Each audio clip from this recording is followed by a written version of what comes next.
G'day fellas, and welcome to a bit of a different video. We're going to be talking about the Outback Octagon. Now, for anybody who doesn't know, Outback Octagon was originally scheduled to go for the entire month of June. That is not going to be the case anymore. As you may be aware, there's been a little bit of a shake-up. I'll put it bluntly. That's what we're dealing with at the moment.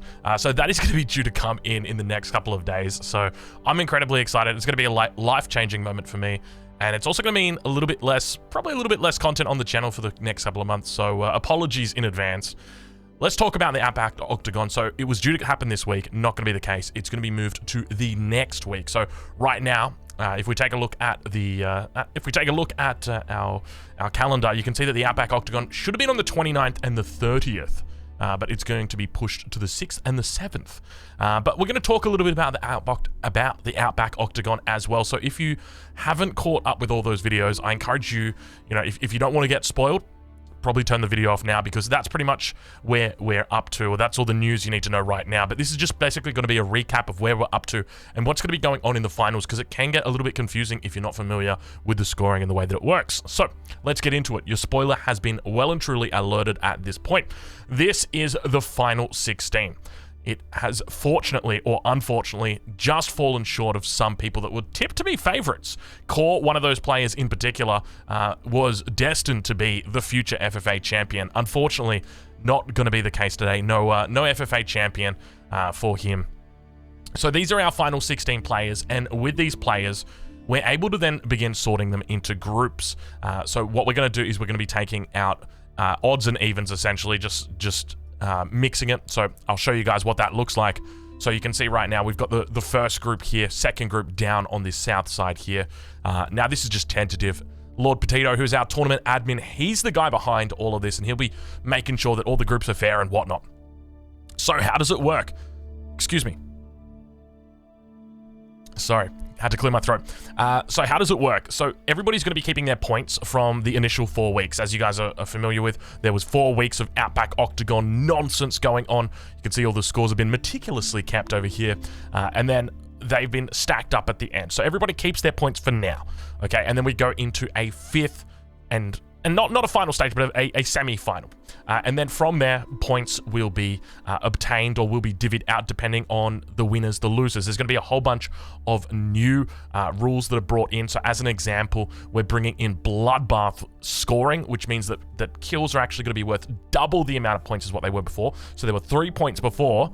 They're now 6 points, which means that if you kill 3 players, you're now going to be gaining 18 points. And it's got the ability to swing things around. So you can see Crackety, as an example, going to be our lowest rated or ranked player at the moment with 34.5 points. There's a good chance he could get to the top if he has an absolutely stellar game. So that's going to be a consideration. The other rule that we're going to be bringing in is First Blood, which is where 3 points are going to be awarded to the first player that successfully eliminates another player in the game. So it's only going to be a once-off. That's it. And basically the idea behind that is that hopefully it's going to make things a little bit more aggressive in the early game and reward those people that look to invest killing their neighbors early, because it can be a little bit of an investment there. So let's say that the games happen. Now these points are completely made up. So just like whose line is it anyway, they do not matter whatsoever. So I'm just going to throw down a whole bunch of random points that you guys are going to be able to see. We just fill this one in. There you go. So there are our points. So you can see Symptom scoring 34, State scoring 32, and winning their respective games. And then we're going to take the total points from that and then add them all up between the group stages and the final stages. You can see Donardi coming in last place. He's on 64 points there because he only got 1 point. And so what we're going to be doing is then taking the top 8 players from this. Now, it's not 4 and 4. It could be depending on, how the scoring goes. You might have a game where nobody dies and one person wins with a sacred site victory at 15 minutes. Okay? Hypothetically, let's just say that happens. And then you're just going to have 15 points divvied out from one player. That would essentially be it. So what's going to happen then is we're going to take all of those players that have got the highest points, and then we're going to put them into a final game. I say final game, but it's the final day of stuff. So let's see if I can find that one. There we go. There it is. So these would be the top 8 players that make it through with the most amount of points. So it is you know, we've got 5 from the first game, 3 from the second game. Obviously, at this point, it's just completely made up. Points don't matter at this point.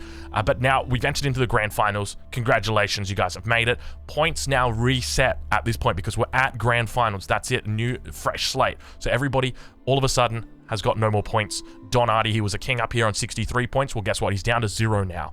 And it's back to basics. Game 1, Game 2, Game 3, 3 games. Every single player in here, it's going to be the exact same rules. Only difference is Game 1 and Game 2, we're not going to have that bloodbath scoring. So it's still going to be 3 points per kill. Game 3, though, of the event will be bloodbath scoring. So it will mean that if you've got someone who's on a little bit of, let's say you've got Don Artie or Marine Lord who breaks away and they're 15 points above somebody or above the next player, they might get targeted down in that last game. And then of course there's always the ability to leapfrog them back as well because of that double points as that just really carries it. So that's essentially it. That's your update with regard to the Outback Octagon, and that's pretty much it for all you guys need to know. Other than that, as I mentioned earlier, you know, we've got Baby Drongo on the way. We got plenty of onesies.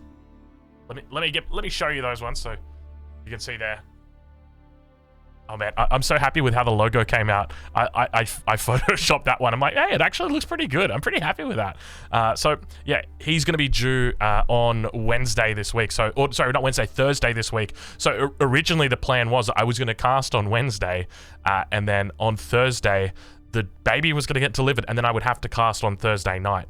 And the obstetrician was just like, that's not happening, mate. That's not happening. So anyway, we've got to postpone everything. So apologies, guys. But I hope that roundup has been short, sweet for you guys. Other than that, I mean, I've got no further news for you at the moment. Everything else is just rolling on as per usual. And I've got more ideas in the works for Outback Octagon 2.0.